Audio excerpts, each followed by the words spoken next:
I tell clients all the time, you only get one bite at the apple for your injury case because that's true.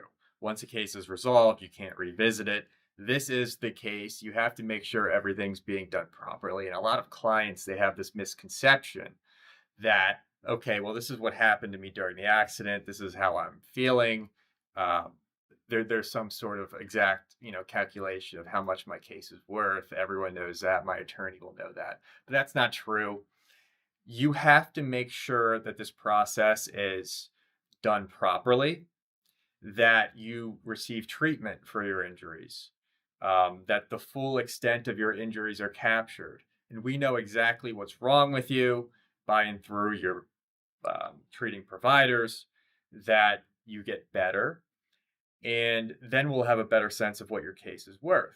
Sometimes you can't get better. Then we have a permanency argument because you have some sort of permanent injury in that sense that we'll be able to argue to a judge or jury. But these aren't things that we know immediately. We really need to take our time, allow you to receive treatment, figure out if you're going to get better, if you did get better, how long it took you to get better, what your medical expenses are, your exact diagnoses.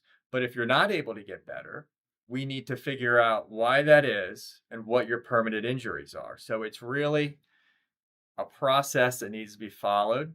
And like I started with, you only get one bite at the apple. So you really have to make sure this process is done properly and you take your time with it.